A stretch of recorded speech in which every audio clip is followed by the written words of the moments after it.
கர்த்தராகிய இயேசுவின் நாமத்தினாலே அன்போடு வாழ்த்தி வரவேற்கிறேன். கர்த்தர் நம்மை ஆசீர்வாதமாய் நடத்துவாராக.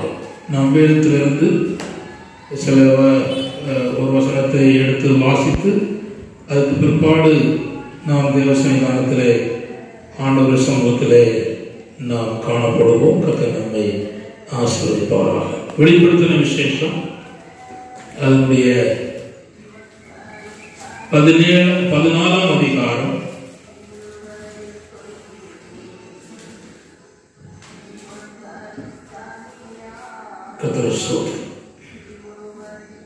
3 வசனத்தை வாசிப்போம். வெளிப்படுத்தின விசேஷம் 14ஆம் அதிகாரம் 3 வசனத்தை வாசிப்போம். அவர்கள் சிங்காசனத்துக்கு முன்பாகவும்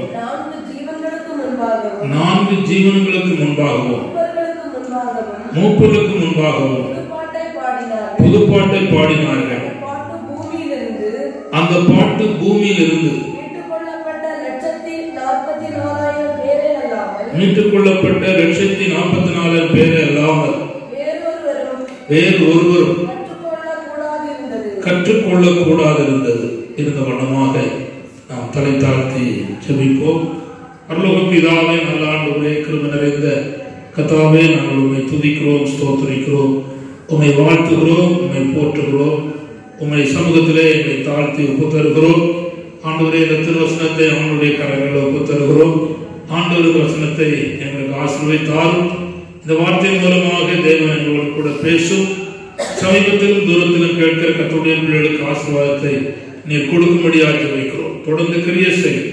இயேசுவின் நாமத்தில் ஜெபிக்கிறோம் நல்ல பிதாவே, ஆமென். கர்த்தர் ஸ்தோத்திரம்.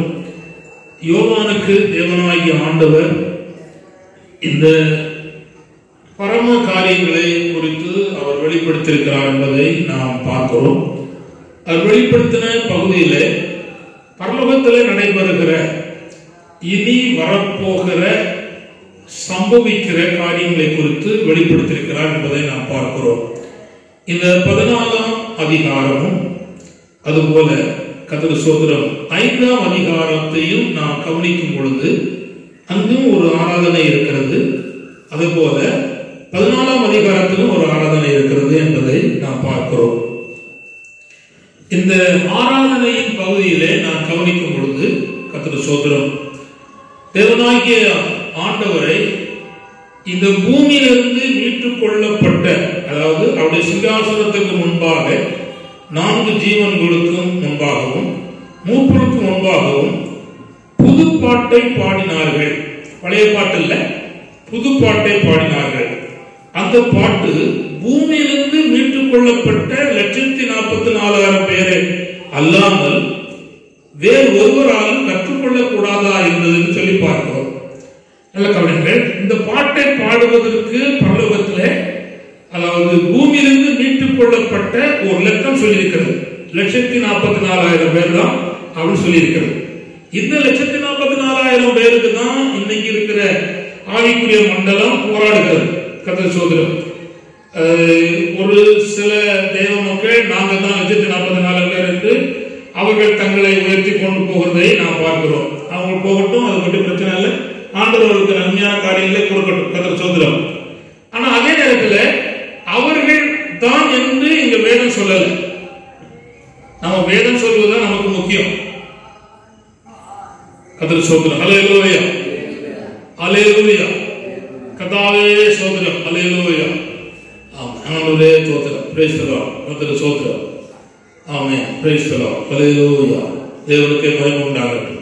கர்த்தர் சோதரம். ரைட். நன்றி. Praise the Lord. கர்த்தர் சோதரம். ஹல்லேலூயா. Praise the Lord. ஹல்லேலூயா. கர்த்தர் ஸ்தோத்திரம். அப்ப கவனிங்க, தேவன் பரலோகத்திலே ஒரு ஆராதனை நடைபெறுகிறது. தம்பிமார் கவனிங்க, யாரும் கவனிங்க. கர்த்தர் ஸ்தோத்திரம். அதாவது பரலோகத்திலே ஆராதனை நடக்கிறது. அந்த ஆராதனையிலே சொல்லப்பட்டிருக்கிற ஒரு மிக முக்கியமான பகுதி என்னவென்றால், இந்த பூமியிலிருந்து மீட்டுக் கொள்ளப்பட்ட 1,44,000 பேர் அல்லாமல் வேறு ஒருவரும் அந்த கற்றுக்கொள்ளக் கூடாது என்று சொல்லப்பட்டிருக்கிறது. கர்த்தர் ஸ்தோத்திரம். அப்போ பரலோகத்திலே தேவனை பாடி துதிக்கிற ஒரு பகுதியை இங்கே தெளிவாக நாம் இங்கே கவனிக்கிறோம். கர்த்தருக்கு ஸ்தோத்திரம். கவனிங்கள், கர்த்தருக்கு ஸ்தோத்திரம். இந்த பரலோக பாடல் என்று சொல்லப்படுகிற இந்த பகுதியை நாம் கவனிக்கும் பொழுது இது மிக முக்கியமான ஒரு பகுதி. கர்த்தருக்கு ஸ்தோத்திரம். நாம் அது 2-3 வசனத்தின் வழியாக நான் உங்களுக்கு சுட்டிக்காட்ட விரும்புகிறேன். பின்பு நான் பார்த்த போது இதோ சீயோன் மலையின் மேல், முதல் வசனம், ஆட்டுக்குட்டியானவரில் அவரோடு கூட அவருடைய பிதாவின் நாமம் தங்கள் நெற்றியிலே எழுதப்பட்டு 144,000 பேரை நிற்க கண்டேன். கவனிங்கள், நிற்க கண்டேன். அவருடைய பிதாவின் நாமம் நெற்றியிலே எழுதப்பட்ட 144,000 பேரை நிற்க கண்டேன். அல்லாமலும் பெருவெள்ள இரைச்சலை போலவும் பலத்த இடிமுழக்கம் போலவும் ஒரு சத்தம் வானத்திலிருந்து உண்டாக கேட்டேன். நான் கேட்ட சத்தம் சுரமண்டலக்காரர்கள் தங்கள் சுரமண்டலங்களை வாசிக்கிற கர்த்தர் சோதரம் ஓசையை போல் இருந்தது. கவனிங்கள், கர்த்தர் சோதரம். அப்போ பரலோகத்தில் தேவனை பாடி ஆராதிக்கிற ஒரு ஆராதனையை இந்த யோவானுக்கு, பத்மதீர் யோவானுக்கு ஆண்டவர் காண்பிக்கிறார். அங்கு தேவனை குறித்து பாடப்படுகிற பாடல் இருக்கிறது. தேவனை குறித்து பாடப்படுகிற பாடல் இருக்கிறது. அந்த பாடல் பூமியிலிருந்து மீட்டுக் கொள்ளப்பட்ட 144,000 பேர் அல்லாமல் வேறு ஒருவரும் அந்த பாட்டை பாடுவதற்கு கற்றுக்கொள்ள வாய்ப்பில்லை. கர்த்தர் சொல்றார் ஒரு பகுதி. இதுல 144,000 பேர் யாரு அப்படிங்கிறதை நாம் இங்கு காண்போமானால், ஸ்திரீகளால் தங்களை கரைப்படுத்திக் கொள்ளாதவர்கள் இவர்களே. ஸ்திரீகளால் தங்களை கரைப்படுத்திக் கொள்ளாதவர்கள் இவர்களே அப்படின்னா, இங்க இந்த வெளிப்படுத்தும் விசேஷத்தில் ஸ்திரீகள் என்று சொல்லப்படுவது சபைக்கு அடுத்த காரியம் சொல்லப்பட்டிருக்கிறது. அப்போ சபை என்று சொல்லப்படுகிற அந்த பகுதியினால் உபதேசத்தினால் தங்களை கரைப்படுத்திக் கொள்ளாத தேவ மக்கள். ஆனா சிலர் சொல்கிறார்கள், எழுத்துப்படி ஸ்திரீகளால் தங்களை கரைப்படுத்திக் கொள்ளாத அவர் சொல்கிறார்கள். அது அப்படி அல்ல. நாம் கற்றுக்கொள்ளுகிற பாடம் இப்படியே இருக்கட்டும். அவர்கள் அந்த காரியத்தை கற்றுக்கொண்டு போகட்டும். நாம் அதை உங்களை குறை சொல்ல தேவையில்லை. அவர்கள் அவர்களுடைய ஜீவித்தான் அவர்கள் அனுபவித்து போகிறார்கள், போகட்டும். ஆனால் நாம் கற்றுக்கொள்கிற அனுபவம் என்னவென்றால், அநேக சபைகளினாலே உபதேசங்களாலே தன்னை நினைக்கக்கூடாது, கரைப்படுத்தி கொள்ளக்கூடாது. ஒன்று, இவர் யாருன்னா கற்புள்ளவர்கள். யாரு சொல்லுங்க? கற்புள்ளவர்கள். கற்புள்ளவர்கள் யார் என்று சொன்னால், ஒரு காரியத்தை நிச்சயம் பண்ண பிற்பாடு அந்த நிச்சயத்துக்காக வாழுகிறவர்கள் கற்புள்ளவர்கள். ரொம்ப முக்கியம். கர்த்தர் சொல்றார். இரண்டாவது என்னன்னா, அந்த வசனத்தின் அடிப்படையில் சொல்ல வருகிறேன். ஆட்டுக்குட்டியானவர் எங்கே போனாரோ அவரை பின்பற்றினவர் இவர்களே. ஆட்டுக்குட்டியானவர் கர்த்தராகிய இயேசு கிறிஸ்து எங்கெல்லாம் போனாரோ அங்கெல்லாம் இவர்கள் சிலர்கள் பின்பற்றினார்கள் என்று வேதத்திலே வாசிக்கிறோம். அது கஷ்டம், நஷ்டம், பாடுகள், நெருக்கடிகள், பற்றாக்குறைகள், அவமான, நிந்தை, அது நடுவில் இயேசு கிறிஸ்து சென்றார். அதே பாதையிலே அவரை பின்பற்றினவர்கள் இவர்களே. இவர்கள் மனுஷனிலிருந்து தேவனுக்கும், பார்த்துக் கொள்ளுங்கள், மனுஷனிலிருந்து தேவனுக்கும். மனுஷன், நல்ல இந்த வார்த்தை கொஞ்சம் அடுத்து சொல்லுது, புரிந்து கொள்ளுங்க. வேதத்திலே மனுஷனுக்கு அப்படிங்கிற பேர் முதல் எங்க வந்துச்சுன்னா, கலங்கமற்ற பாவம் இல்லாத ஏதேன் தோட்டத்துல தான், அதாவது ஆதாமுக்கு மனுஷன் மனுஷன் பேர். அப்போ கவிகள் இந்த வார்த்தை புரிஞ்சாலும் உங்களுக்கு புரியும். என்ன புரியுங்க? அப்போனா புதிய ஏற்பாட்டு கால தேவ ரட்சிக்கப்பட்டு தேவ சபையில் இருக்கிற தேவ மனுஷனுக்குள் இருக்கிற கர்த்தருடைய பிள்ளைகளில் தேவனுக்கும் ஆட்டுக்குட்டியானவருக்கும் முதல் பொருளாக மீட்டுக் கொள்ளப்பட்டவர்கள். அப்படின்னா தேவ சபையில் வைத்து இவர்கள் ஜெயம் பெற்று ஜெயத்துக்கு அடுத்த காரியத்திலே தன் வாழ்க்கையை ஒப்புக் கொடுத்து முன்னேறின கர்த்தருடைய பிள்ளைகள். கர்த்தர் சோதரம், இது ரொம்ப முக்கியமானது. கர்த்தர் சோதரம். Praise the Lord. Hallelujah. கர்த்தர் சோதரம் புரிந்து கொள்ளுங்கள். இது கொஞ்சம் கஷ்டமா இருக்கும். ஆனா நீங்க புரிஞ்சாதான் விளங்கும். உங்களுக்கு இப்ப விளங்குதோ விளங்கலையோ, ஆனா நான் சொல்ல வேண்டிய சொல்லி தரேன், வழி கிடையாது. கர்த்தர் சோதரம் புரியுதுங்களா? அதாவது எப்பொழுதும் அழைச்சதே அழைச்சிட்டு போனா அதுக்கு நல்ல இல்லை. அதனால கொஞ்சம் வேதத்துல கருகலான தெரியாத புரியாத அறியாத சில காரியங்களை நான் கற்றுக் கொடுக்க வேண்டும் என்பதற்காக நான் இந்த போது சொல்ல விரும்புகிறேன். சோதரம் இவர்கள் தேவனுக்கும் மனுஷனை இருந்து புரிஞ்சுட்டீங்களா? அதை புரிஞ்சா புரியலையா? பாவமற்ற கலங்கமற்ற நாட்களில் வாழ்ந்த முதல் மனிதனுக்கு தான் மனுஷன் பெயர். பாவம் செய்த பிற்பாடுதான் ஏவாள் பெயர் வந்துச்சு.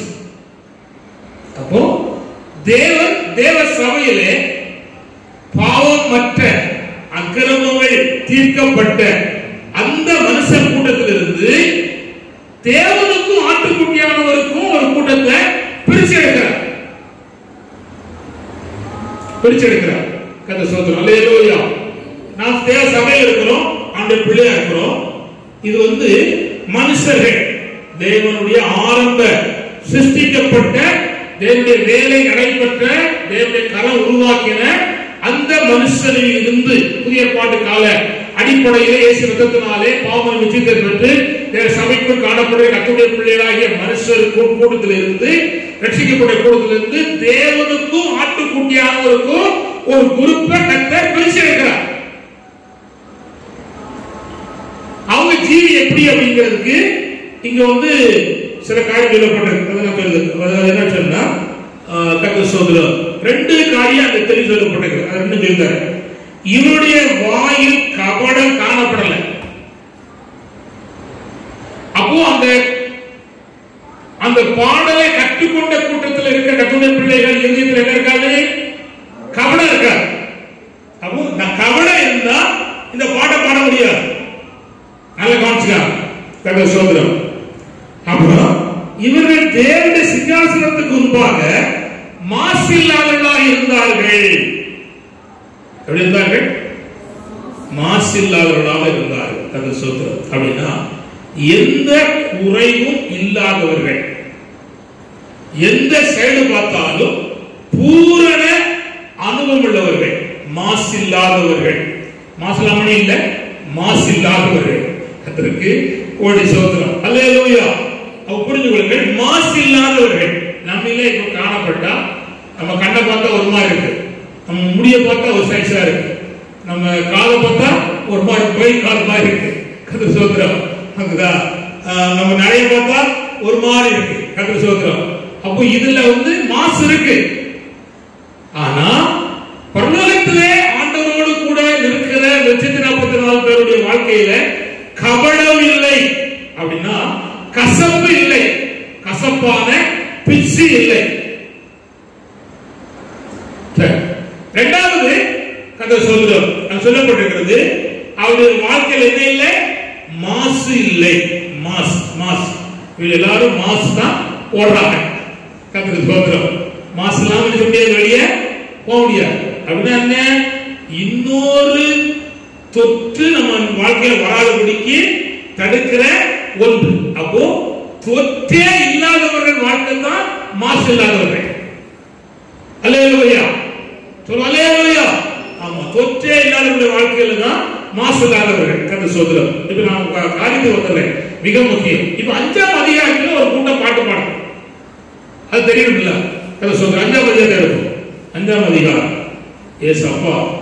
கர்த்தர் 5ஆம் அதிகாரம் 6ஆம் வசனத்தை வாசிங்க. இல்ல 6 இல்ல 10. எங்களை ராஜாக்களும் ஆசாரியர்களும் ஆக்கினீர், நாங்கள் பூமியிலே அரசாணோம் என்று புதிய பாட்டை பாடினார். இவர்களும் புதிய பாட்டை பாடுறாங்க.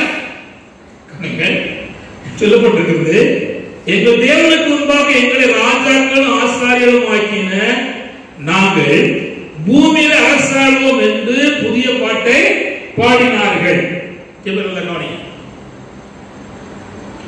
இங்கே ஒரு குரூப் இருக்கு, இவனும் புதிய பாட்டு தான் பாடுறாங்க. ஆனா அந்த 144,000 பாடுன அந்த பாட்டு இல்ல. ஏன்னா அது ஒருவரு கற்றுக்கொள்ளக்கூடிய கூடாத பாட்டு. ஹல்லேலூயா. நான் கற்றுக் கொடுக்கிறது சிலருக்கு புரியும் புரியாது. ஆமா, முக்காவாசி பேருக்கு புரியாது. ஆண்டவர் கோடி சோதரம். ஏன்னா இது அவ்வளவு ஒரு பகுதி, கொஞ்சம் பேருக்கு புரியும். ஆனா நீங்க இந்த பகுதியை சொல்லி தந்த பிற்பாடு நீங்க பாத்தீங்கன்னா உங்களுக்கு புரியும். சோதரம் விளங்கி சொல்லும்படி நான் சொல்ல விரும்புகிறேன். அதாவது தேவன் ஒவ்வொரு தேவ பிள்ளைகளுக்கும் நடத்துகிற அனுபவத்தின் வாயிலாக அவர்கள் வாழ்க்கையில் தேவனை குறித்து பாடுகிற அந்த பாடல் அவர்கள் கற்றுக்கொண்ட விதம், அந்த பாட்டை பரலோகத்தில் பாடினார்கள். இப்ப நாம் கற்றுக்கொண்ட விதத்துக்காக சிலரை நான் சொல்ல விரும்புகிறேன். கற்கவர்கள் கர்த்தராகிய இயேசு கிறிஸ்து இந்த பூமியில பிறந்த போது தேவ தூதர்கள் பாடினார்கள்.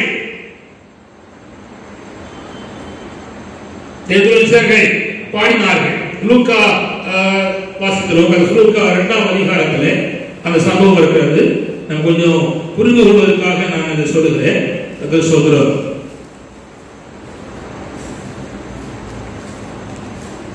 வாசிப்போம். லூக்கா 2ஆம் அதிகாரம் 11ஆம் வசனத்திலிருந்து வாசிப்போம். சீக்கிரம்.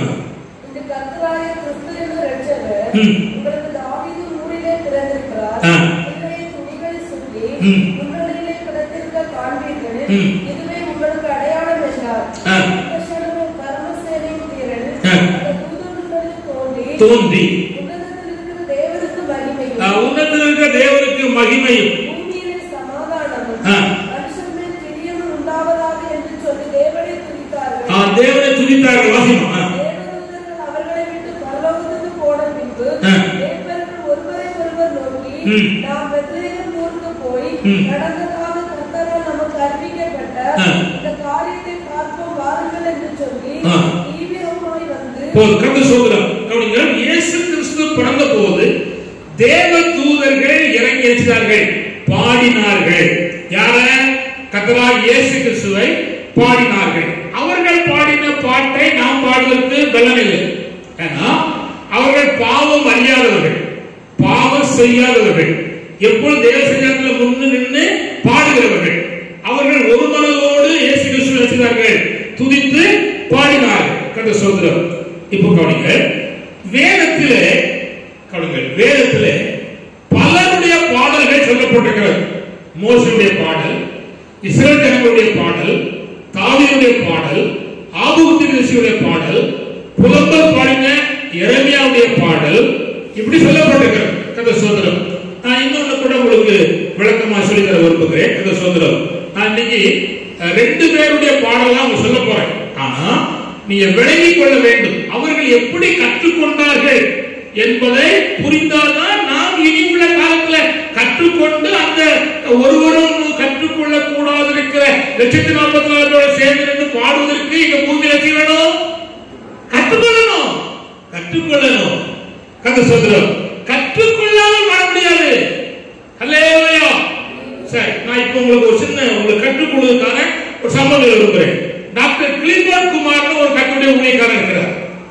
அவர் பாட்டு பாடினா சாசு ஓடும், போ விசாரிச்சு சொல்லாங்க. அவர் எழுப்பி இருந்து பாட்டு பாடினா போரே போயிடும். சரி, அதே போல ஒரு ரொம்ப வயசான ஒரு கட்டுரை ஊழியக்காரர், அதாவது அவர் பெயர் எனக்கு மறந்து போச்சு. கர்த்தர் சோதரம். அவரை நடக்க முடியாது. வயசான காலத்துல ஊழியத்துக்காக பல்லாக்கு வச்சு கூட்டி போவாங்க, தூக்கிட்டு போவாங்க. பல்லாக்குன்னு சொன்னா குதிரை வண்டியில அந்த கூண்டு இந்த மாதிரி இருக்கும், 4 பக்கம் 4 கம்பு இருக்கும், 4 கம்புல 4 பேர் உள்ள வச்சு கூட்டி போவாங்க. இப்படி போய்கிட்டு இருக்கும் போது ஒரு இடத்துல கரடி வந்த உடனே 4 பேரும் பொத்துன்னு போட்டு ஓடிடுவோம். உள்ள அவர் இருப்பார். அவர் பேர் எனக்கு மறந்து போச்சு. கர்த்தர் சோதரம். அதாவது ரொம்ப முந்தின காலத்தில் உள்ள கத்தோலிக்க மக்கள். அப்ப அவர் ஒரு பாட்டு பாடுவார். தம்பி கவனி, மண்டே சொல்லியாரு கவனி. அவர் ஒரு பாட்டு பாடுவார். ஆரோ துணை இல்லையே என கதையான் திருபாலா,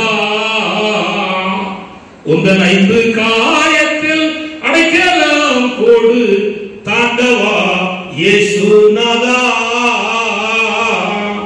கள்ளனாயினும் வெள்ளனாயினும் பிள்ளை நான் கல்லவோ. கத்தரேனின் வல பக்கம் நின்ற கள்ளரு கருள் ஈந்தவா. அப்படி பாடுபாடு சால் பொதுச்சுலாம் கிடையாது. கத்த சோதரம் அது எனக்கு நடராஜன் மொழியாருக்கு முந்தின சேர்த்து கத்த சோதரம் இருக்கட்டும். அவரு இதுக்கு கீர்த்தனை பாட்டுல இருக்கு, இது நிறைய பாடல் இருக்கு. நான் பாடின பாட்டுல இருந்துச்சு. கத்த சோதரம் 22 சரணம். அது ஒன்னு 2 இல்ல பாடுனாங்க.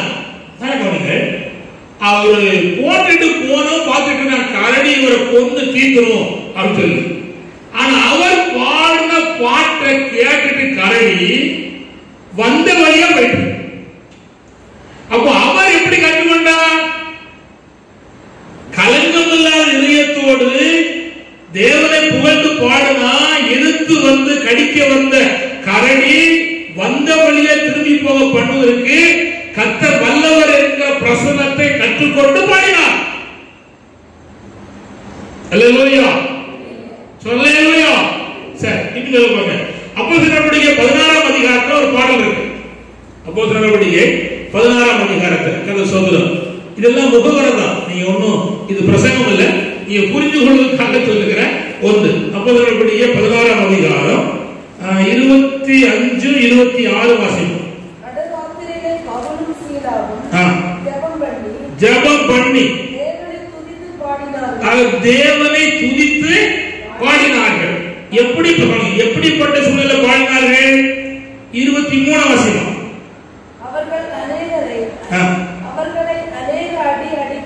எத்தனை அடி? அநேக அடி. எத்தனை சொல்லல, எண்ணிக்கை சொல்லல, அடி. சிறைச்சாலையிலே வைத்து அவர்களை பத்திரமாய் காக்கும்படி சிறைச்சாலை காவலருக்கு கட்டளையிட்டார்கள். அவன் இப்படிப்பட்ட கட்டளையை பெற்று அவர்களை உட்காவல் அறையிலே அடைத்து அவர்கள் கால்களை தொழுமரத்திலே மாட்டி வைத்தார். எங்க மாட்டிட்டாங்க? தொழுமரத்துல மாட்டிட்டாங்க. ஜோசப் கவனி, கவனி, கற்றுக்கொள். கதை சோதரம் தொழுமரத்தை கட்டிச்சுட்டாங்க. இதுக்கு முன்னால அடிச்சிருக்காங்க, கை கால ரத்தம் எல்லாம் அடிச்சிருக்காங்க. இப்போ நடுராத்திரி அடிப்பட்ட வலிக்கும் வலிக்காதா? வலிக்கும். வேதனை நடுவில், நிந்தனையின் நடுவில், சிறைச்சாலையில காவல் பண்ணப்பட்ட இடத்துல நடுராத்திரி ஜெபம் பண்ணி பாட்டு பாடினாங்க. பாட்டு பாடி தேவனை துதித்த போது நடந்த சம்பவம் என்னன்னா, சிறைச்சாலை அஸ்திபாரம் அசைந்தது, கதவுகள் திறக்கப்பட்டது, கட்டுகள் உடைக்கப்பட்டது, பலருடைய இவருடைய கட்டு மட்டுமல்ல எல்லாருடைய கட்டுகளும் அகற்றப்பட்டது. இப்போ இந்த பவுல் சீலாவும் கற்றுக்கொண்ட பாடல் என்ன? நீங்க புரியணும், அப்படின்னா புரியும்.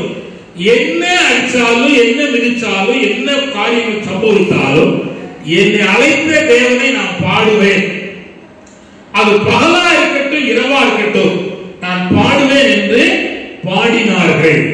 பாடின போது தெய்வ பிரசன்னம் இறங்கி பல வேலை செய்தது. அதுல நிறைய சொல்லப்பட்ட கதை நான் விளைவுகள் சொல்லலை, விளைவு நடந்தது, அதெல்லாம் பார்த்தாங்க. இப்ப அவங்க புரிஞ்சுட்டு இனி ஒரு சந்தர்ப்பம் வருமானா நாங்க பாடியே கர்த்தரை ஆராதிக்கிறோம் கற்றுக் கொடுத்தாங்க. புரியுதா? சொல்லேலூயா. சரி, இவ யோசபாத்தினுடைய வாழ்க்கையில சம்பவம் வந்துச்சு. யோசபாத்துக்கு விரோதமாக புரை கூட்டமான ஜனங்கள் 3 விதமான குரூப்புகள் வந்து யுத்தத்துக்கு நிற்கிறாங்க. இப்ப இவன் யோசபாத் யுத்தத்துக்கு போக முடியாது. அதனால தேசத்திலே உபவாசத்தை கட்டளையிட்டு ஜெபம் பண்ணுகிறார். அப்பொழுது இவர்கள் கையில கத்தியோ அல்வாவோ ஈட்டியோ அல்லது உபகரணங்களோ ஒன்றையும் கொண்டு போகாம இஸ்ரவேலுடைய தேவனை துதிப்பதற்கு பாடகர்களை முன்னிறுத்தினார்கள். முன்னிறுத்தி அவர்கள் பாட பொழுது நல்ல கவனிங்கள், எதிரிகள் ஒருவரை ஒருவர் வெட்டுண்டு அழிந்தார்கள் என்று வேதத்திலே நாம் வாசிக்கிறோம். நல்ல கவனித்துக் கொள்ளுங்கள். இப்ப யோசபாத்தும் ஜனங்களும் கண்டுகொண்டது என்ன? அவர்கள் நான் உண்மையாய் கர்த்தரை பாடினால் எதிரிகளுடைய பாளையத்திலே அவர்களே ஒருவர் சண்டை விட்டு அழிந்து போவார் என்று கற்றுக்கொண்டார்கள். இப்ப புரிஞ்சுட்டா? கற்றுக்கொள்றது என்ன புரிஞ்சுட்டா? சரி. இப்ப நீண்ட காலமாக எனக்கு ஒரு பலவீனம் வைத்தவை. இப்போ நான் இதுல என் ஆண்டவரை பகலும் இரவும் என்னால் முடிந்த அளவுக்கு என்ன செய்கிறேன்? பாடுகிறேன், துதிக்கிறேன், ஸ்தோத்திரிக்கிறேன், ஆண்டவரை ஆராதிக்கிறேன். நல்ல கவனிங்கள். இதுல என் ஆண்டவர் எனக்கு செய்கிற காரியத்தை நான் கற்றுக்கொண்டதுனாலே நான் கற்றுக்கொண்ட பாடலை பாடுவதற்கு தேவன் எனக்கு உதவி செய்கிறார். அல்லேலூயா, அல்லேலூயா. சரி, கர்த்தர் சோதரம். நான் இது இந்த ரெண்டு உதாரணத்தை மட்டும் சொல்லிட்டு ரெண்டு பேருடைய பாடலை மட்டும் சொல்ல போறேன். கர்த்தர் சோதரம். ஆபகுக்கு எழுதின தீர்க்கதரிசி புத்தகம், கர்த்தர் சோதரம். ஆபகு, அதாவது 1086 பக்கம் இருக்கு பைபிள். 1086 பக்கம் இருக்கு. அது 17ஆம் வசனம். கர்த்தர் சோதரம் வாசிமா.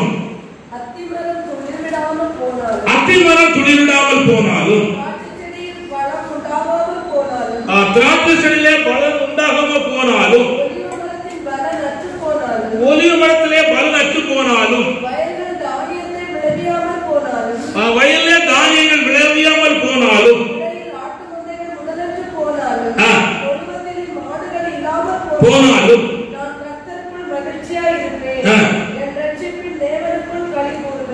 கர்த்தர் சோதரம். இப்பொழுது ஆபகுக்கு வாழ்க்கையிலே எதுவும் இல்ல, வீட்டுல இல்ல, வயல்ல இல்ல, மந்தையில இல்ல, பல செடியில இல்ல.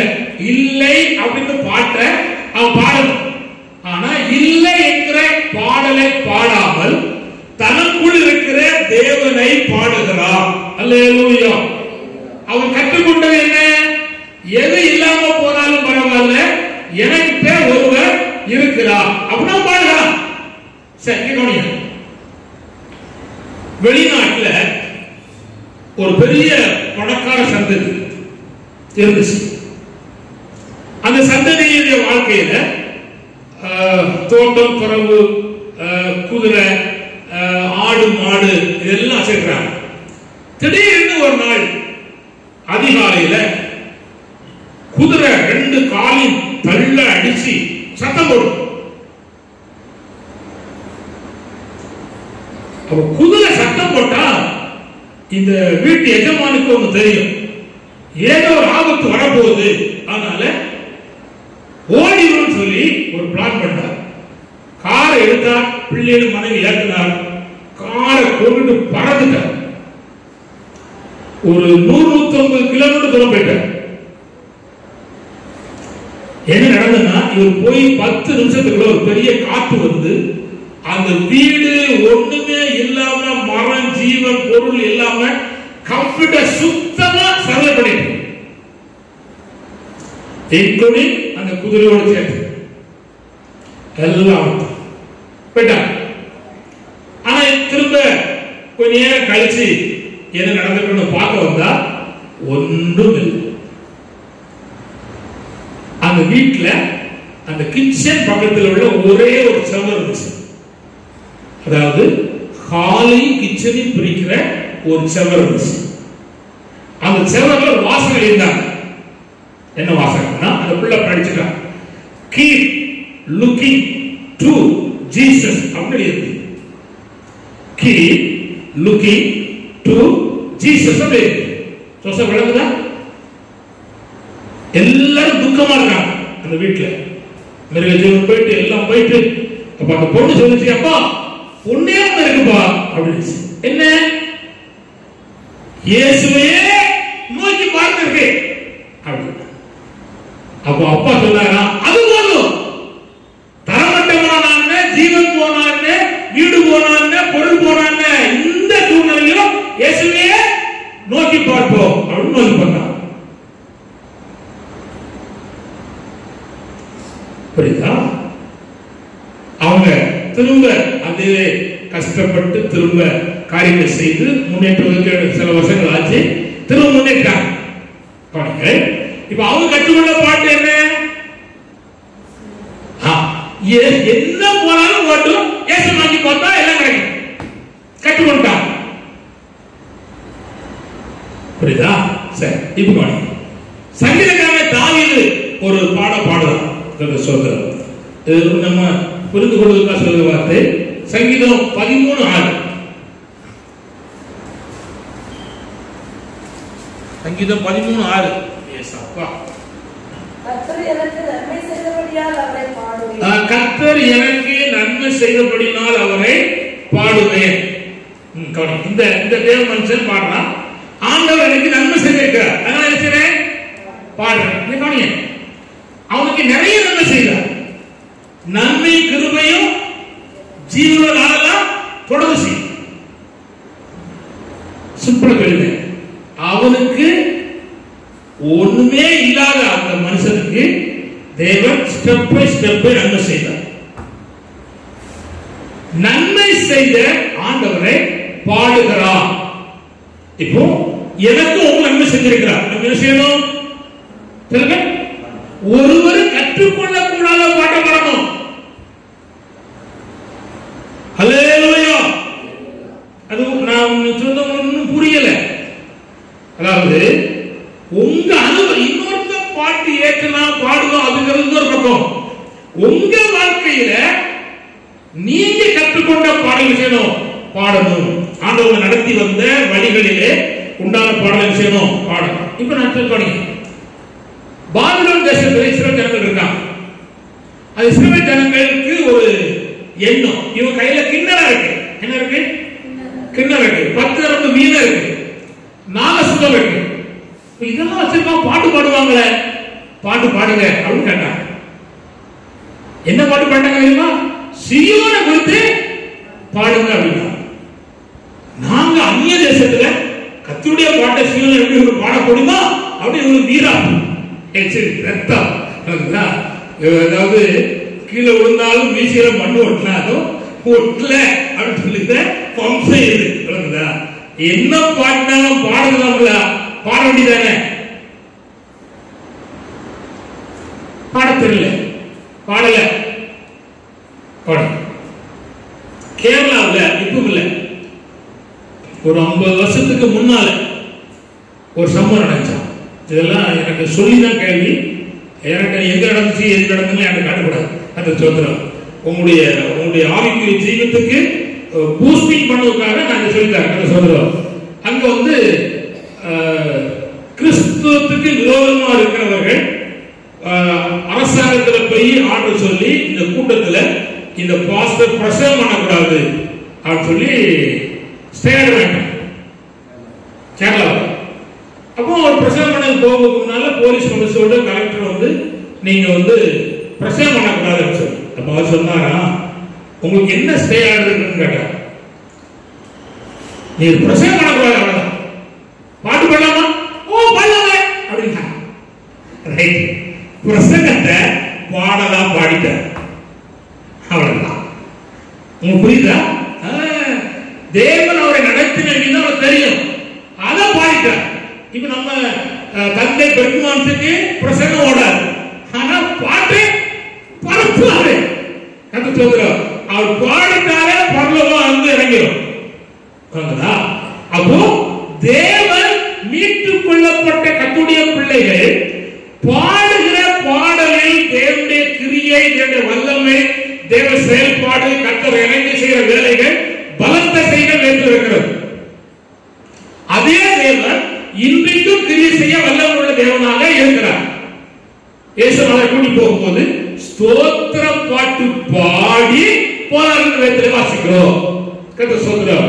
அப்படின்னா நான் இன்று 2 பேருடைய பாடலை கொஞ்சம் விரிச்சு கொஞ்சம் பெருசாக சொல்ல விரும்புகிறேன். அந்த சீயோன் பாடல் பாடப்பட்ட இடம் வந்து சங்கீதம் 137 1-9 வாசித்தீங்கன்னா இருக்கு. நீ வாசிக்காண்டா, அது நீங்க புரிந்து கொள்வதற்காக சொல்ல வார்த்தை சொல்றோம்.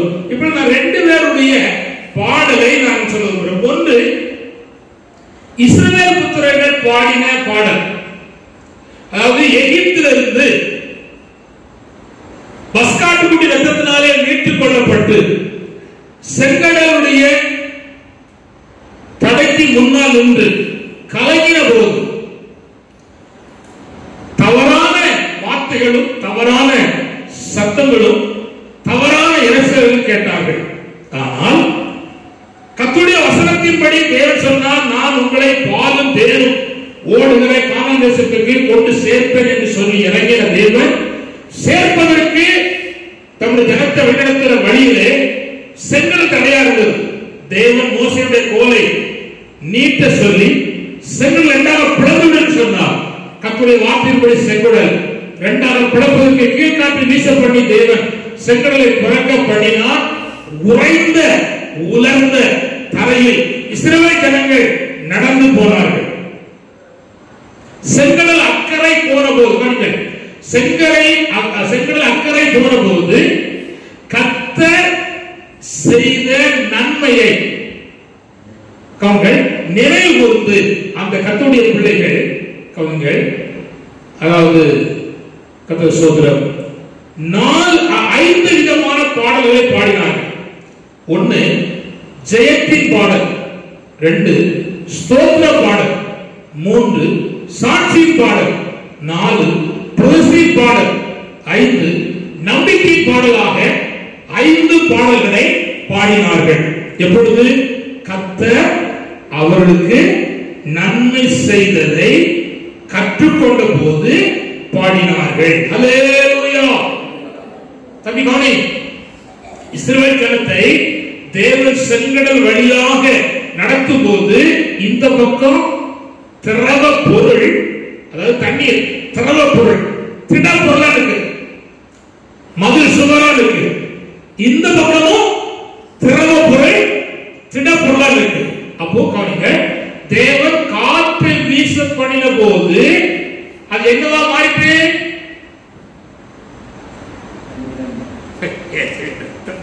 தண்ணீர் திட பொருளா மாறிட்டு, பனி கட்டியா மாறிட்டு.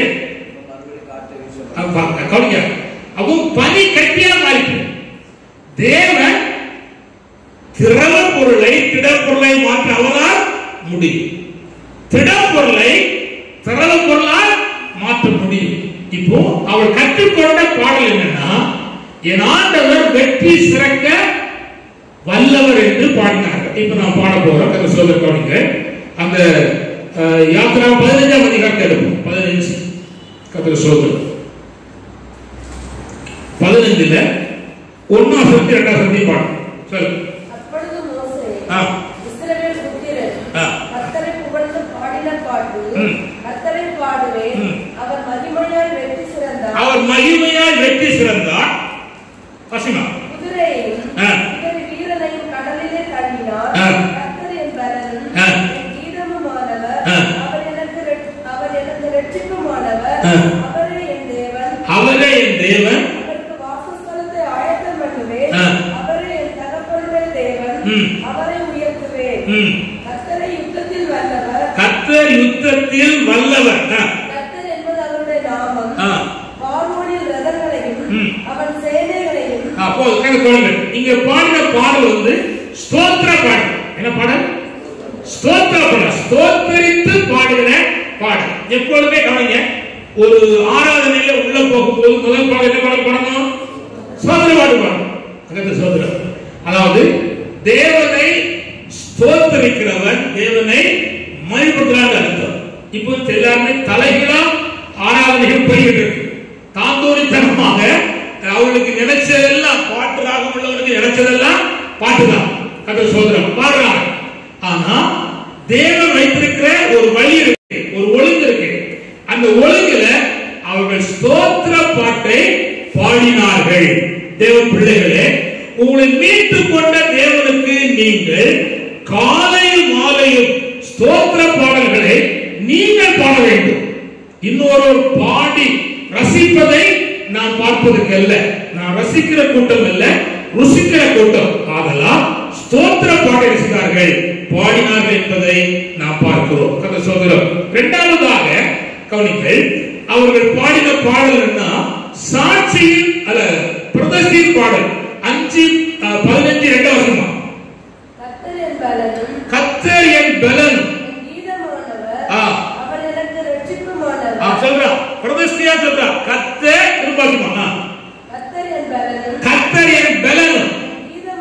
என் கீதமுமானவர், அவர் ரட்சிப்புமானவர்.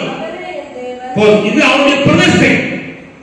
தன்னை ஆண்டவர் தன்னையும் இணைத்து சொல்றார். அப்போ ஒரு நன்மையை கண்டடைந்த பிற்பாடு நம்மை ஆண்டவருக்கு ஒப்பு கொடுத்து பிரதிஷ்டை பண்ண வேண்டும். கர்த்தர் ஸ்தோத்திரம். இந்த இரண்டாவது பாடல் என்னன்னா, தேவனுக்காக தன்னை பிரதிஷ்டை பண்ணிக் கொள்ளுகிற பாடல். அல்லேலூயா. கர்த்தர் ஸ்தோத்திரம். மூன்றாவதாக கவனிங்கள், 14 முதல் 19 வரை உள்ள பாடல். 15ஆம் அதிகாரம் 16 இருந்து 19 வரை. அவர்கள் மேல் விழும். கர்த்தாவே, உமது ஜனங்கள் கடந்து போகும் வரையும், நீர் மீட்ட ஜனங்களே கடந்து போகும் வரைக்கும் அவர்கள் உம்முடைய உயர்த்தின் மகத்துவத்தினால் கல்லை போல அசைவத்திருப்பார்கள். கர்த்தர் என்ன பண்ணாங்க? ஜெயத்தின் பாடலை பாடுறாங்க. அல்லேலூயா. ஜெயத்தின் பாடல். அதாவது அவர்கள் எப்படி இருப்பாங்க? கல்லை போல் அசைவத்திருப்பார்கள், செயலற்றிருப்பாங்க, செயல்பட முடியாது. இப்போ நீங்க லோத்தின் சரித்திரத்தை படிச்சீங்கன்னா, லோத்தின் வீட்டை தேடி ராம் முழுவதும் தேடினாங்க. வாசல் கிடைச்சா பட்டணத்து மனுஷர்கள் தேடி கிடைச்சா கிடைக்கல. அப்ப என்ன அர்த்தம்? அசைவற்று இருந்தார்கள், கண்டுபிடிக்க முடியல. அல்லேலூயா. சரி, அப்போஸ்தலனாகிய பவுல் கொல்லாம விட மாட்டேன்னு ஒரு பொறுப்பு இருந்துச்சு மதில் சுவருக்கு உள்ள. ஆனா ஒருவருக்கு தெரியாம மதில் சுவருக்கு இந்த பக்கம் கூடி வச்சு இறக்கி அவன் அனுப்பி வச்சுட்டார். அவள் எல்லாரும் அசைவற்று இருந்தார்கள், அதை பற்றி ஒன்றும் இல்லை. கர்த்தர் ஸ்தோத்திரம். அப்போ தேவனாகிய ஆண்டவர் செய்கிற அந்த ஜெயத்தின் பாடலை நாம் பாட வேண்டும் என்று கர்த்தரிடத்திலே எதிர்பார்க்கிறார். ஸ்தோத்திரம். யாத்திராகமம் 14ஆம் அதிகாரம் 13, 14 வாசிப்போம். யாத்திராகமம் பைபிள் எடுத்து வாசிங்க. யாத்திராகமம் 14, 13, 14. 14.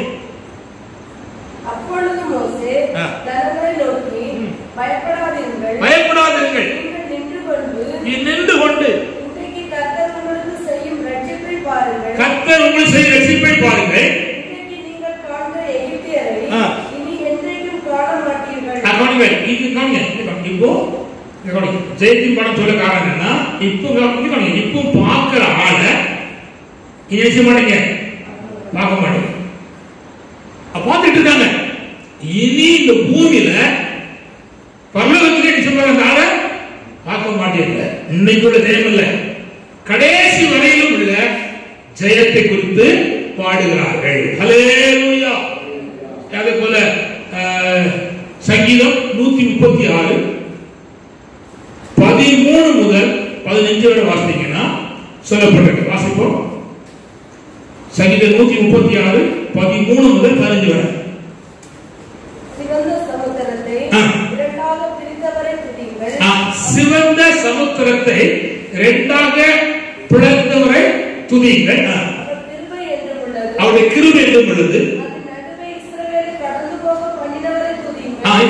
அதன் நடுவே இஸ்ரவேலரை கடந்து போனவரை துதியுங்கள்.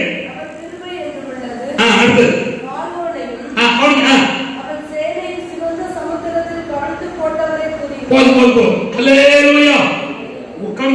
ஒரே பாதை, ஒருவனுக்கு வழி விடுது, ஒருவனுக்கு அவன் முடிவு பண்ணது. ஒரு காரியத்தை கொண்டு ரெண்டு வேலை செய்யறார் ஆண்டவர். ஒருவனுக்கு ரட்சிப்பு, ஒருவனுக்கு பட்சிப்பு. ஹல்லேலூயா. இதுதான் கர்த்தருடைய சித்தம், கர்த்தருடைய வேலை. கவனிங்க. ஒருவனுக்கு வெளிச்சம், இன்னொருவனுக்கு இருள். ஒருவனுக்கு கொள்ளை நோய், இன்னொருவனுக்கு கொள்ளை நோய் இல்லை. ஆண்டவர் வச்சிருக்கிற பங்கு. கர்த்தர். அப்போ ஜெயத்தின் பாடலை பாடினார்கள். கர்த்தர். அடுத்தது என்னன்னா சாட்சியின் பாடல். நாலாவது பாடல் என்னன்னா சாட்சியின் பாடல். அதே 15ஆம் அதிகாரம் 11 முதல் 15 வரை வாசித்தீங்கன்னா சொல்லப்பட்டிருக்கிறது. வாசிப்போம். கர்த்தர். யாத்திராகமம் 15ஆம் அதிகாரம் 11 முதல்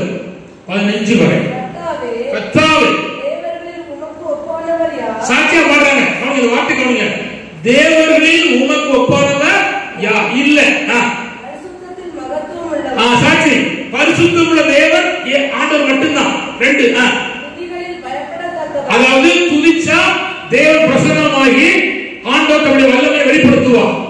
3 அற்புதங்களை செய்கிறவருமாகிய ஆண்டவரை தவிர வேற ஒருவர் அற்புதம் செய்ய முடியாது என்று அவர் பாடினார்கள்.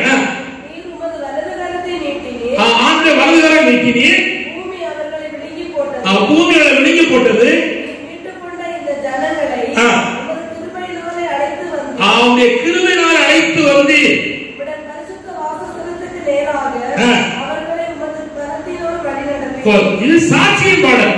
என்ன பாடல்? சாட்சியின் பாடல். அடுத்து என்னன்னா நம்பிக்கையின் பாடல் சொல்ல போறேன். நம்பிக்கையின் பாடல் அது என்னன்னா 15ஆம் வசனத்திலிருந்து 19 வரையிலும் பாடினா நம்பிக்கை. ஒரு நம்பிக்கை வந்துட்டு வாசினா ஏதேனின் பிரபுக்கள் அடங்குவார்கள். காணிங்க. இப்போ இந்த ஏதேன் பிரபுக்கள் என்பது எதிர்காலத்தில் இருக்கிறவங்க, இந்த வழி போக்குல இருக்கிறவங்க என்ன செய்வார்களா? கலங்குவார்களா? யாருக்கு? இந்த ஜனங்களுக்கு. இவங்களுக்கு என்ன வந்து இப்ப என்ன பாடல் வருது? குட். இந்த பெண்கள் விளங்கிட்டு ஆண்களுக்கு ஒரு மாதிரி முழுக்கி ஆண்டு தான் கிருபை செய்வாராக. கர்த்தர் சொல்றார் மந்தமா இருக்கு இயேசுவின் அல்லேலூயா. ஆமா கர்த்தர் பாருங்க, எதிர்காலத்தில் இருக்கிற ஒரு பிரச்சனையை இந்த தேவன் தீர்த்து வைப்பார் என்று நம்பிக்கையின் பாடலை பாடுகிறார்.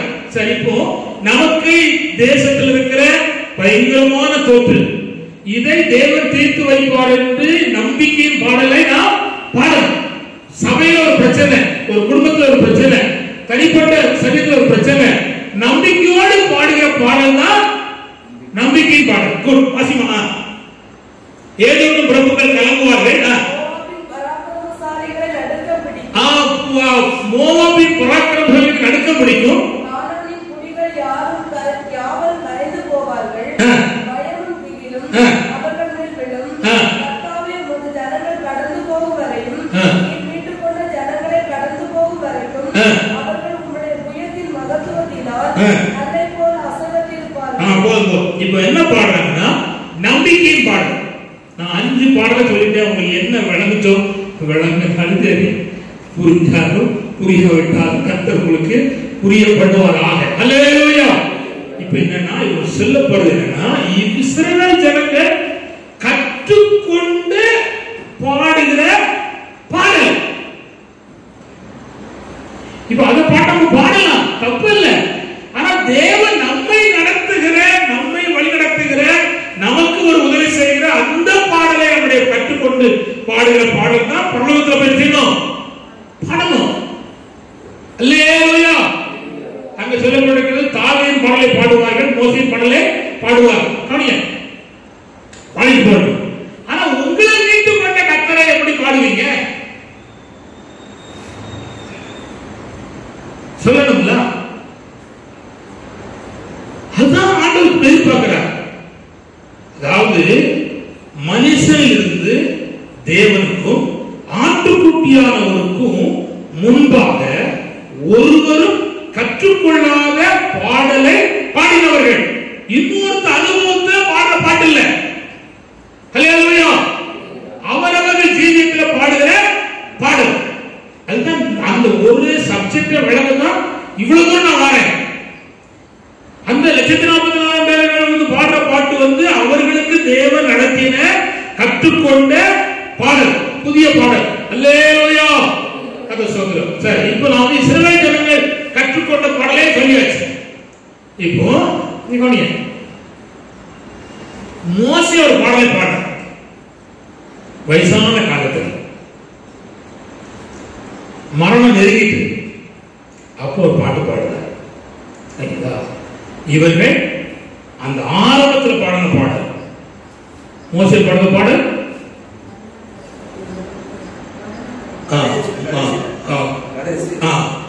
ஜீவியத்தினுடைய கடைசி மணி துணிகள்ல பாடின பாடல். 32ஆம் அதிகாரத்துல இருக்கு. ரைட், வந்துட்டு வாசிப்போம். வாசிக்க போற கதை சோதனை வாசிக்க. உபாகமம் 32ஆம் அதிகாரம் 4ஆம் வசனத்தை வாசிப்போம். அவர் கண்மலை, அவர் கிரியை உத்தமமானது, அவர் வழிகளெல்லாம் நியாயம், அவர் நியாயக்கேடில்லாத சத்தியமுள்ள தேவன், அவர் நீதியும் செம்மையுமானவர், நான் அதுக்கு முந்தின உபாகமம் 31ஆம் அதிகாரம் 22ல இருந்து வாசிக்கிறேன். உபாகமம் 31 22ல இருந்து வாசிக்கிறேன். சோத்திரம் ஆண்டவரே, ஹல்லேலூயா ஹல்லேலூயா. அந்த பாட்டை எழுதி அந்த பாட்டை எழுதி யார் எழுது? கர்த்தரா அவனா? கர்த்தரை கற்றுக் கொடுத்தா, எழுதி கொடுத்தா. ஆனா இப்போ மோசே அந்த பாடலை எழுதி வாசிமா. அவர் நூனின் குமாரனாகிய யோசுவாவை நோக்கி, நீ பலம் கொண்டு திடமனதாய் இரு. இஸ்ரவேல் புத்திரருக்கு நான் ஆணையிட்டு கொடுத்த தேசத்தில் நீ அவர்களை நடத்தி கொண்டு போவாய். நான் உன்னோடு இருப்பேன் என்று கட்டளையிட்டார். மோசே இந்த நியாயப்பிரமாணத்தின் வார்த்தைகள் முழுவதையும் ஒரு புத்தகத்தில் எழுதி முடித்த பின்பு மோசே கர்த்தரோட உடன்படிக்கை பெட்டியை சுமக்கிற லேவியரை நோக்கி, நீங்கள் இந்த நியாயப்பிரமாண புத்தகத்தை எடுத்து அதை உங்கள் தேவனாகிய கர்த்தருடைய உடன்படிக்கையின் பெட்டியின் பக்கத்திலே வையுங்கள். அங்கே அது உனக்கு விரோதமான சாட்சியாய் இருக்கும். நான் உனக்கு கலக குணத்தையும் உன் கடின கருத்தையும் அறிந்திருக்கிறேன். இங்கே சொல்லப்பட்டிருக்கிற போதிய அவன் பாட்டை எழுதி அவன் அருமையான ஜோசுவா கையில கொடுத்து கற்றுக் கொடுத்தான். இப்போ கற்றுக் கொடுத்த விதத்தை நான் தெளிவுபடுத்துறேன். அதாவது மோசே கற்றுக் கொடுத்த 5 விதமான பாடல், 5 விதமான பாடல். இது எப்படி அவன் படிச்சான் அப்படிங்கிறதுக்கு யாத்திராகமம் 17ஆம் அதிகாரம் 5-6 வாசிக்கும். யாத்திராகமம் 17ஆம் அதிகாரம் 5-6. அப்பொழுது கர்த்தர் மோசேயை நோக்கி, நீ இஸ்ரவேல் மூப்பரில் சிலரை உன்னுடனே கூட்டிக் கொண்டு நீ நதியை அடித்த உன் கோலை உன் கையிலே பிடித்துக் கொண்டு ஜனங்களுக்கு முன்னே நடந்து போ. அங்கே ஓரளவிலே நான் உனக்கு முன்பாக கண்மலை மேல் நிற்பேன். நீ அந்த கண்மலை அடி. அப்பொழுது ஜனங்கள் குடிக்க அதிலிருந்து தண்ணீர் புறப்படும் என்றார். இப்ப கற்றுக் கொடுக்கிறான். கையில உள்ள கோலை வச்சு கண்மலை அடிச்சா தண்ணி வரும், கற்றுக் கொடுக்கிறான். பேசினாலும் தண்ணி வரும், கற்றுக் கொடுக்கிறான். இப்ப இதெல்லாம் கற்றுக்கொள்றான். ஸ்டெப் பை ஸ்டெப்பா கற்றுக்கொள்றான். இன்னொரு வருஷத்தை வாசிக்க போறோம். என்னாகமம் 20ஆம் அதிகாரம் 8ஆம் வருஷத்தை வாசிக்கும். என்னாகமம் 20 8ல இருந்து 11 வரை இருக்கு. அவசியம் கோலை எடுத்துக்கொண்டு நீயும் உன் சகோதரனாகிய ஆரோனும் சபையாரை கூடி வர செய்து அவர்கள் கண்களுக்கு முன்னே கண்களை பார்த்து பேசு.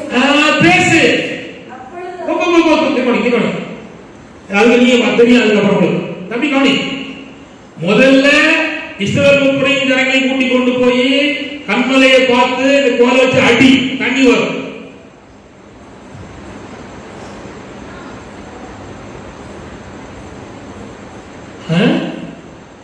ரெண்டாவது சொல்றாரு, அதே கோலை கொண்டு போ, உன் அண்ணனை கூட்டிட்டு போ, அடிக்க கூடாது, பேசு, கற்றுக் கொடுக்கிற.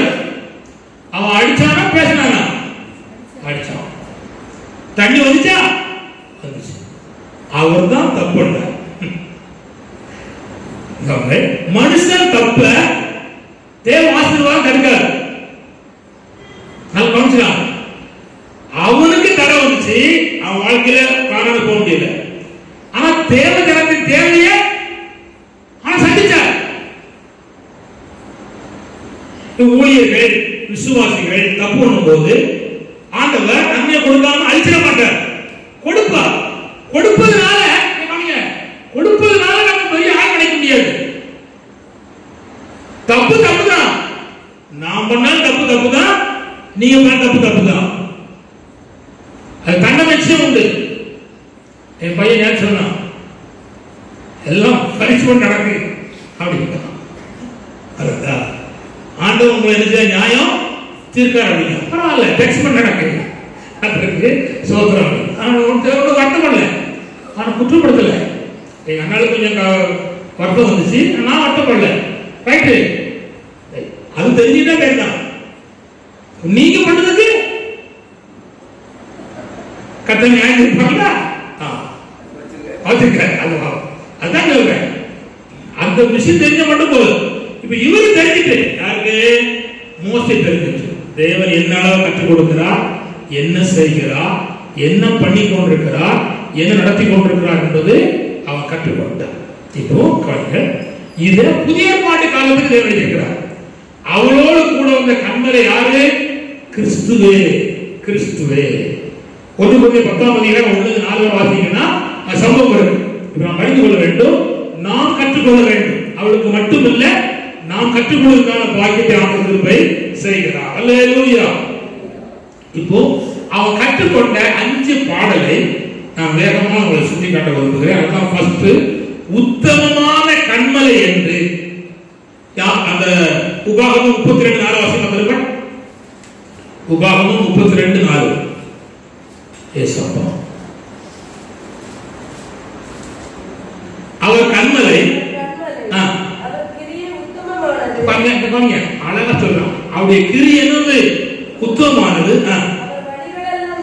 அவருடைய வழிகள் எல்லாம் நியாயம். அவர் நியாயக்கேடில்லா சத்தியமுள்ள தேவன். அதான் உத்தமமான கண்மலை சொல்லுகிறார். அவர் நீதியும் செம்மையானவர் என்று பாடலை பாடினார். அல்லேலூயா. நம்முடைய வாழ்க்கையிலே இந்த கண்மலையாகிய கிறிஸ்துவை, அவருடைய கிரி உத்தமமானது என்றும், அவருடைய வழிகள் நியாயமுள்ளது என்றும், அவர் நியாயக்கேடு இல்லா சத்தியமுள்ள தேவன் என்றும், அவர் நீதி செம்மையான தேவன் என்றும், உத்தமமான கண்மலை என்று நான் நம்முடைய ஜீவியத்திலே பாடுவதற்கு கர்த்தர் நம்மை புதிய பாடலை தருவதற்கு அவர் இந்த நாட்களிலே நான் உதவி செய்கிறார். அல்லேலூயா. இரண்டாவது அந்த கண்மலை என்ன கண்மலைன்னா 32:13. அதே உபாகமம் 32:13. அவனை ஏறி வர பண்ணினார். வயலில் விளையும் பலனை அவனுக்கு புசிக்க கொடுத்தார். கண்மலையில் உள்ள தேனையும் கற்பாறையிலிருந்து வடியும் எண்ணெயையும் அவனுக்கு கொள்ளும்படி செய்தார். அப்படின்னா என்ன தெரியுமா? திருப்தியாக்கும் கண்மலை. திருப்தியாக்கும் கண்மலை. மோசே கற்றுக்கொண்ட 2வது பாடல் என்னன்னா, என் ஆண்டவர் யாருன்னா என்னை திருப்தியாக்கும் கண்மலை. என்ன நிலையில் திருப்தியாக்குறார்? பூமியில் உள்ள உயர்ந்த ஸ்தானங்கள் மேல் அவனை ஏறி வர பண்ணுகிறார். சாதாரணமான மனிதனை உயர்ந்த பூமியில உயர்ந்த ஸ்தானங்களில் அவன் என்ன செய்கிறார்? ஏறி வர பண்ணுகிறார். அவர் உள்ளான மனுஷனை திருப்தியாக்குற தேவனாக இருக்கிறார் என்பதை அவன் கண்டுகொண்டார். இரண்டாவதாக அது சொல்லப்பட்டிருக்கிறது என்னன்னா, வயலில் விளையும் பலனை அவனுக்கு புசிக்க கொடுத்தார். இந்த பூமி விளைகிற விளைவின் பலனை அவனுக்கு ஆண்டவர் புசிக்க கொடுக்கிறார். இதோடு மாத்திரமல்ல, கண் மேலிருந்து பெய்த மன்னாவை ஆண்டவர் புசிக்க கொடுத்தார். அப்புறம் கண்மலையில் கற்பாறையிலிருந்து வடியும் எண்ணெயும் அவனுக்கு உண்ணும்படி செய்தார். சங்கீதம் 81:16. சங்கீதம் 81:16. சங்கீதம் 81:16.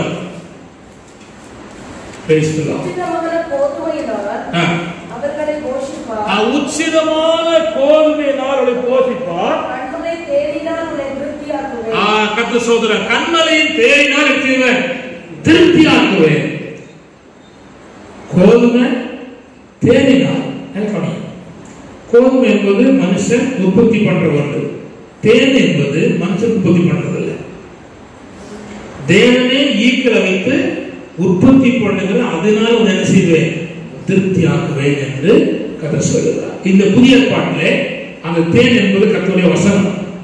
வசனத்தினாலே தேவன் நம்மை திருப்தி ஆக்குறதை நாம் காண வேண்டும். புதிய ஏற்பாட்டிலே புதிய ஏற்பாட்டிலே 3 நாள் இயேசு கிறிஸ்து பிரசங்கம் பண்ணி கொண்டிருக்கிறார். 3 நாட்களும் ஜனங்கள் ஆசிரியர்கள் புசிக்காமல் குடிக்காமலும் பிரசங்கிக்கிறார். போகும்போது பசியாய் அவர் வழியை சோறுபாடு சொல்லி அறிந்து கர்த்தர் அப்பத்தையும் மீனையும் கொடுத்து திருப்தியாக்கி மீன் எடுக்க செய்து ஆண்டவர் அனுப்பினார். அப்போ புதிய பாட்டிலையும் கற்றுக்கொள்ள பாடல் என்ன? ஆண்டவர் நம்பி உட்கார்ந்தா. எத்தனை நாள் வரணும்? 3 நாள் உட்கார்ந்தா. 10 நிமிஷம் பார்த்துட்டு அல்லையே அப்படி எழுந்து போனா அவன் வந்து திறக்க மாட்டார். 3 நாள் கர்த்தருடைய வசனத்துக்காக உட்கார்ந்து இருந்தா தேவன் திருப்தி ஆக்குகிறார். அல்லேலூயா, அல்லேலூயா. திருப்தியாக்கி ஆண்டவர் நடத்துகிறார். இரண்டாவது கண்மலை என்னன்னா திருப்தி ஆக்குற கண்மலை. அல்லேலூயா. மூணாவது ஒரு கண்மலை கண்டு கொண்டார். வாசிக்க போறோம். கர்த்தர் சொல்றார் 32:15 அல்ல, அதே உபாகமம் தான், அங்கதான் இருக்கு. யெசுரன் கொழுத்து போய் உதைத்தான். கொழுத்து ஸ்துலித்து நினம் துன்னின போது தன்னை உண்டாக்கிய தேவனை விட்டு என்ன கண்மலைன்னா ரட்சிப்பின் கண்மலை. தமிழா கவனிங்க. நீ பெந்தேகோஸ்து வட்டாரத்திலே பிறந்து வளர்ந்து வருவதனால கர்த்தரை என்ன அறியல. ஆனா தின்ன நினைச்சாங்க தெரியுமாங்க. திருப்பட்டு யெசுரன் கொழுத்து போய் உதைத்தான். தின்ன கொழுத்தா வளர்ப்புதான். அதுதான் கொழுத்து ஸ்துலித்து நினம் துள்ளின போது தன் உண்டாக்கின தேவனை விட்டான், மறந்துட்டான். கவிமா கவனிங்க. நீங்க திங்க திங்க வளர வளர கர்த்தரை அண்டி கொள்ளணும். எந்த விதத்திலையும் கர்த்தரை விட்டு உன் ட்ரெஸ்ஸோ உன் முடி வெட்டோ நடைபாணியோ உன்னுடைய உலக சம்பந்தமான காரியமோ கர்த்தரை விட்டு பிரிக்க கூடாது. ரட்சிப்பின் கண்மலையை மறந்தான். ஆனா அருமையான இந்த தேவ மனுஷன் ரட்சிப்பின் கண்மலையை மறக்கல. அல்லேலூயா, அல்லேலூயா. கர்த்தர் சொல்றார். அடுத்த கண்மலையை கர்த்தர் சொல்றார் 32:16. இதுக்கு முன்னால் என்ன சொல்லுவோம்? சங்கீதம் 13:2. ஒரு ஆள் 89:26. சங்கீதம் 13:2, சங்கீதம் 89:26. என் இருதயத்திலே சஞ்சலத்தை நித்தமித்தம் வைத்து எதுவரைக்கும் என் ஆத்துமாவிலே ஆலோசனை பண்ணி கொண்டிருப்பேன். எதுவரைக்கும் என் சத்துரு என்ன தன்னை உயர்த்துவார். வாசிங்க. தேவனுடைய கர்த்தாவே, நீ நோக்கி பார்த்து எனக்கு செவி கொடுத்தருளும். நான் மரண நித்திரை அடையாதபடிக்கு என் கண்களை தெளிவாக்கும். கர்த்தர் சொல்றார். இவருடைய வாழ்க்கையில வந்த நெருக்கடிகள் கர்த்தரை காண முடியல.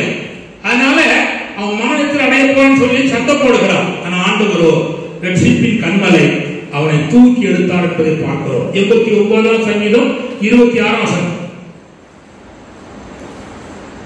அவன் என்னை நோக்கி நீர் என் பிதா, என் தேவன், என் ரட்சிப்பின் கண்மலை என்று சொல்லுவான். கர்த்தர் சொல்றார்.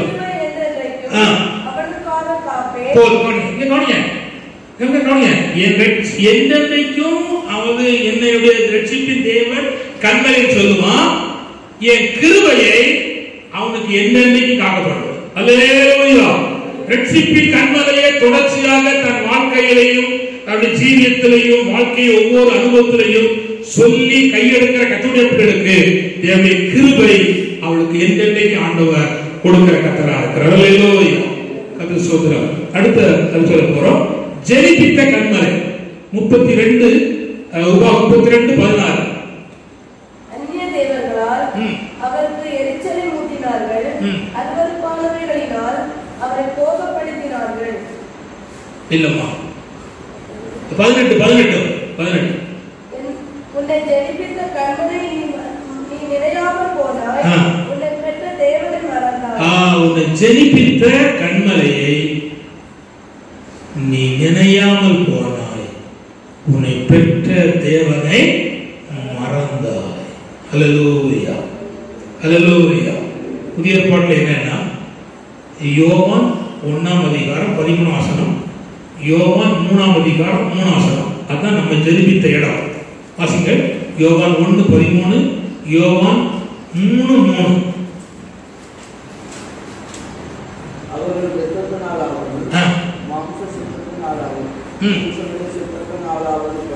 பிறவாமல் தேவனாலே பிறந்தவர்கள் நம்மை ஜெனிப்பித்தார்.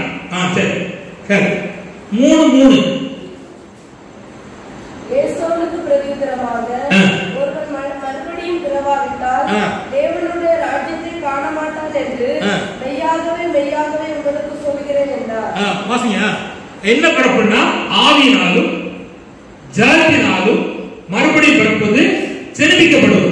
அல்லேலூயா, கர்த்தர் ஸ்தோத்திரம். அப்ப ஜெனிப்பிக்கப்பட்ட கண்மலையை அவன் அறிந்திருந்தான், கற்றுக்கொண்டான் பார்க்கிறோம். கடைசியாக அவன் பாடுகிறான் 32, 31. உபாகமம் 32, 31. கண்மலை நம்முடைய கண்மலையை போல் அல்ல என்று நம்முடைய சத்துருக்களே தீர்மானிக்கிறார்கள். என்ன சொல்றான்? வாசிமா. அவர்களுடைய திராட்சை செடி இல்ல 32, 31. கண்மலை நம்முடைய கண்மலை போல் அல்ல என்று நம்முடைய சத்துருக்களே தீர்மானிக்கிறார்கள். அப்படின்னா என்ன? ஒப்பற்ற கண்மலை. என்ன கண்மலை? ஒப்பற்ற கண்மலை. அந்த சத்துருக்களே தீர்மானிக்கிறார்கள் என்று அங்க சொல்வதை நாம் பார்க்கிறோம். இதுக்கு 2 விளக்கத்தை சொல்லி கொடுக்கிறேன். 1 சாமுவேல் 5ஆம் அதிகாரம் 1 to 5 வரை வாசித்தீங்கன்னா அங்க ஒப்பற்ற ஒரு செயல் இருக்கு. வாசிப்போம். 1 சாமுவேல் 5, 1 to 5 வரை. தேவனுடைய பெட்டியை பிடித்து அதை எபெனேசரிலிருந்து அஸ்தோத்திற்கு கொண்டு போனார்கள். தேவனுடைய பெட்டியை பிடித்து தாவோனின் கோவிலில் கொண்டு வந்து தாவோன் அண்டையிலே வைத்தார்கள். அஸ்தோத் ஊரா மறுநாள் காலமே எழுந்திருந்து வந்தபோது இதோ தாவோன் கர்த்தருடைய பெட்டிக்கு முன்பாக அறையில் முகக்குப்புற விழுந்து ஒன்னும் மூச்சு இல்லாம அந்த சிலை உடைஞ்சு கிடக்கு. அப்போ தேவனுடைய பிரசன்னமானது அது ஒப்பற்ற வேலையை செய்திருக்கிறது. அல்லேலூயா. அது ஒப்பற்ற கண்மலை. இன்னொன்னு வசனத்தை மட்டும் வாசிக்க போறோம். 1 ராஜாக்கள் 18ஆம் அதிகாரம் 26ஆம் வசனம். அல்லேலூயா, அல்லேலூயா, அல்லேலூயா. 1 ராஜாக்கள் 18:26. தங்களுக்கு கொடுக்கப்பட்ட காளையை அவர்கள் வாங்கி அதை ஆயத்தம் பண்ணி காவாலே எங்களுக்கு உத்தரவு அருளும் என்று காலை தொடங்கி மத்தியானம் மட்டும் காவாலின் நாமத்தை சொல்லி கூப்பிட்டார்கள். ஒண்ணு கிடைக்கல, பதில் வரல. ஆனா ஒப்பற்ற கண்மலை ஏலியா கூப்பிட்ட போது அக்கினியிலே உத்தரவு அருளி எல்லாருக்கும் முன்பாக தேவன் தம்முடைய கிரியையை வெளிப்படுத்தினார். ஒப்பற்ற கண்மலையா இருக்கிற தேவன் உடைய ஜெபத்துக்கு பதில் தருகிற ஆண்டவராக இருக்கிறார். கண்களை மூடி நாம் ஜெபிப்போம். நாம் ஒருவரும் கற்றுக்கொள்ளாத பாடலை பாடுவதற்கு இந்த பூமியில் நாம் ஒவ்வொருவரும் ஆண்டவருக்கு பரலோகத்தில் போய் பாடுவதற்கு ஆண்டவர் தேவன் மனுஷனிலிருந்து தேவனுக்கும் தேவ ஆட்டுக்குட்டு ஆகியவருக்கும் நம்மை மீட்டுக் கொள்வதற்காக கர்த்தர் செய்கிறார். கண்களை மூடுவோம். கர்த்தருடைய திருமுகத்தை நோக்கி பார்த்து ஜெபிப்போம். அல்லேலூயா.